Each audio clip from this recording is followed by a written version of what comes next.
warahmatullahi wabarakatuh. Perkenalkan, nama saya Dina Zahratunimah. Pada kesempatan kali ini, saya akan membawakan cerpen yang berjudul Wasiat, karya Jayadi Kakastari. Selamat menyaksikan. Pagi masih berkabut. Kentongan kayu ditaburi perangkat desa dengan irama terjaga. Warga dusun Selorejo yang berada di lereng pegunungan tahu betul, itulah suara titir alias kabar kematian. Tapi siapa yang mati? Sopo sing mati? Tanya Pasio kepada Karlan. Loh, tak usah bertanya, jelas Parmin. Jawab Karlan. Karlan kemudian bercerita panjang lebar. Parmin selama ini memang sudah sakit-sakitan. Bahkan setiap dijenguk tetangga kiri kanan, selalu mengulang-ulang wasiatnya. Iki wasiat watu, yen aku mati pencak ono nganggo watu. Ora usah nganggo sego, cukup watu. Kata Parmin dengan suara parau dan nafas tersengal-sengal. Orang yang menengok jadi terbengong-bengong. Wah, Parmin wes ora waras. Celut tukas nadi, tokoh masyarakat setempat. Aku wes waras. Iki wasiat kasunyatan. Ucapnya lirih. Umumnya, kalau orang meninggal, pasti disucikan, kemudian dikubur. Didoakan semoga lapang kuburnya, diampuni dosa-dosanya, serta dilipat gandakan amal kebaikannya. Setelah kematian 3 hari sampai 1000 hari, diadakan selamatan, kirim doa dengan membuat kenduri. Keluarga yang ditinggalkan dengan segala upaya mengundang tetangga kiri kanan untuk kenduri mengirim doa dan bertahlil. Itu yang lazim di dusun tersebut. Begitu Parmin meninggal, wasiatnya membuat pusing keluarga yang ditinggalkan. Keluarga tidak sampai hati, mengundang tetangga kiri kanan pulang dengan membawa kenduri batu. Lazimnya kenduri di dusun itu kenduri nasi. Usai kenduri penuh berkah karena sudah didoakan pulang membawa nasi dengan lauk pauk. Kenduri yang ditempatkan dalam jubuk terbuat dari anyaman bambu, dilapisi daun jati, baru ditaruh nasi secukupnya. Begitu kenduri datang, biasanya dimakan ramai-ramai seisi anggota keluarga. Sejak 3 hari kematian Parmin, anak dan istrinya masuk kamar. Di dalam almari, di celah tumpukan baju-baju, ditemukan uang recehan dan batu-batu. Ketika dicermati baik-baik, batu itu berbentuk mata, telinga, mulut, hidung, hingga hati manusia. Painah istri Parmin terbelangga dan gemetar. Batu-batu berbentuk mata, telinga, mulut, dan hati. Apa ini maksud Kang Parmin? Ucapnya bertanya-tanya. Ada juga secari kertas berbunyi. Ojo lali wasiatku, aku dibencai nganggo watu. Painah membaca surat wasiat itu. Ternyata Parmin tidak main-main. Ia tidak tahu harus berbuat apa. Termasuk apakah keluarganya harus membuat kenduri dengan batu. Apa kata orang-orang kalau kenduri batu? Tentunya itu menyinggung perasaan dan harkat martabat orang desa. Akhirnya ia punya akal. Kenduri tetap sebagaimana lazimnya. Ia menanak nasi secukupnya, di sela-sela itu tetap membungkus batu-batu kecil untuk disertakan. Painah menduga kalau Parmin suaminya memiliki wasiat aneh. Barangkali karena kecintaan pada profesinya sebagai penggali batu gunung. Ada orang menyebutnya sebagai petani batu. Sebutan itu beralasan. Betapa tidak, dari pagi hingga sore, ia bersama kawan kerjanya berada di ladang untuk mencari batu gunung. Ladang yang sudah ditebas juragan, Parminlah yang mengawali membuka ladang penggali batu. Parmin bukan mengolah ladang untuk ditanami tebu, ketela, kacang, jagung, padi gogo. Tetapi justru menggali tanah untuk mencari batu gunung. Batu gunung yang terkenal mahal. Masyarakat setempat menyebutnya batu gunung. Kalau beruntung, berit-rit ditemukan batu. Truk-truk dari kota siap mengangkutnya. Batu-batu itu dicari dan dibeli para penggede di kota-kota besar. Mitosnya, batu gunung memang sangat tepat untuk bangunan mewah dan mampu memberi wibawa tersendiri bagi pemiliknya. Bahkan, keberuntungan selalu berpihak bagi penghuninya. Maka tidak heran, batu gunung selalu diburu dan diburu. Untuk mengawali menggali batu gunung, juga diperlukan selamatan agar saat menggali tidak terjadi mara bahaya. Misalnya, kejugrugan batu, atau tiba-tiba tanah menjadi longsor dan menimbun hidup-hidup penggali batu.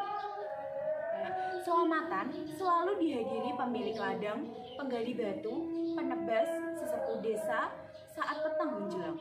Esoknya, sebelum jago keluruk menggali tanah pertama kali dimulai. Itu tradisi yang sudah bertahun-tahun temurun. Bila dilanggar, pasti penggali mati tertimbun tanah. Semasa hidupnya, Parmin ternyata punya kebiasaan. Setiap tanah yang berhasil digali, diambilnya batu. Diam-diam batu tersebut dibawa pulang ke rumah. Batu tersebut disimpan menyatu di almari pakaian.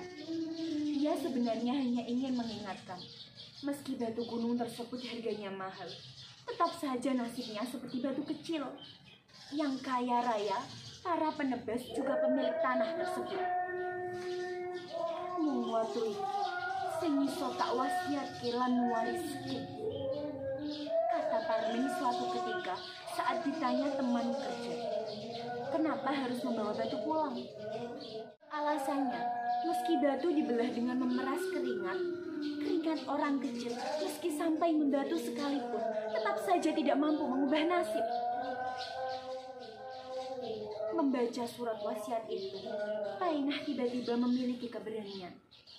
Saat kenduri 3 hari kematian Parmin, ia sengaja mengantar kenduri batu kepada kepala desa atau kades.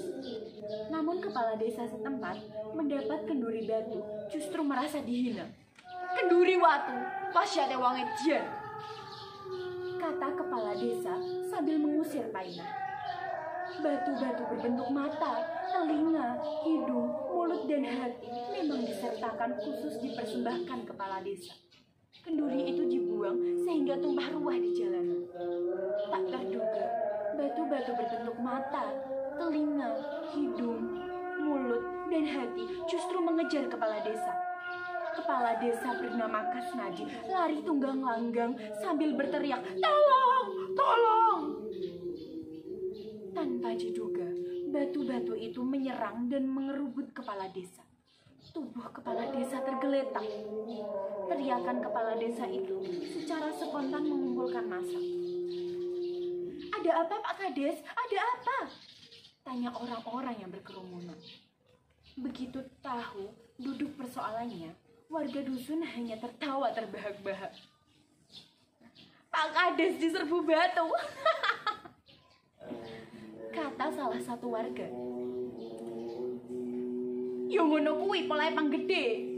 Matane, kupinge, irunge, lan cangkeme, atine wis dadi watu," kata warga desa dengan sok tahu. Dengan begitu sinis, warga dusun justru tidak menolong Kades yang tergeletak tak sadarkan diri. Anehnya, banyak yang sengaja berjalan melangkahi tubuh Kades. Painah melihat itu semua, merasa bersalah. "Nyuwun pangapunten, Pak Kades," ucapnya berbisik. Sementara warga dusun sudah meninggalkan tempat kejadian, Painah sendirian merasa sayang. Batu-batu berserakan dipunguti kembali satu persatu, ditaruh ke jubuk. Kenduri berupa nasi dan batu-batu itu dibawa kembali pulang ke rumah. Sepanjang perjalanan, ia menangis dan tidak mengerti kenapa semua begitu saja terjadi. Apakah benar semua ini serba batu? Mata batu, mulut batu, telinga bersumpal batu, hati keras membatu. Dalam isak tangis, ingat pesan leluhurnya. Yen sira dibeci ilian, tulisen ing watu, supaya ora ilang lan tansah kelingan. Yen sira gawe kecikan marang liyan, tulisen ing lemah, supaya enggal ilang lan ora kelingan. Petuah leluhur itu sedikit bisa menghibur hati Painah. Begitu sampai di rumah, tanpa banyak bicara, Painah mengajak anaknya menyambangi kuburan Parmin. Ia mengadu kenapa sekarang ini telah menyaksikan semuanya serba batu. Mata batu, telinga batu, wajah batu, dan hati batu. Dan air mata telah menabur dengan batu-batu kecil. Bukankah dengan bunga-bunga beraroma? Bahkan semuanya telah membatu. Bahkan Painah menunjukkan pada anaknya, melihat di lereng pegunungan itu, awan hitam bergulung-gulung dan berkalang batu. Sayup-sayup terdengar suara titir dari berbagai penjuru, semakin mendekat dan menyerbu telinga Painah dan anaknya. Akhirnya, Painah dan anaknya menjadi tuli. Sekian yang dapat saya sampaikan. Amanat yang dapat kita ambil dari cerita ini diantaranya, bahwa apapun pekerjaan kita tetap harus bekerja keras. Apapun nanti hasilnya, walaupun kita tidak tahu akan bagaimana, kita harus tetap bisa berbuat baik. Kita tidak boleh memiliki hati yang membatu. Meskipun orang-orang mengejek kita tentang apa pekerjaan kita tetap harus mengerjakannya dengan tulus dan berbuat baik kepada setiap orang. Kita harus senantiasa berbuat baik kepada orang-orang di sekitar kita. Kurang lebihnya, saya mohon maaf apabila ada tutur kata ataupun perilaku saya yang kurang berkenan di hati. Terima kasih atas perhatiannya. Wassalamualaikum warahmatullahi wabarakatuh.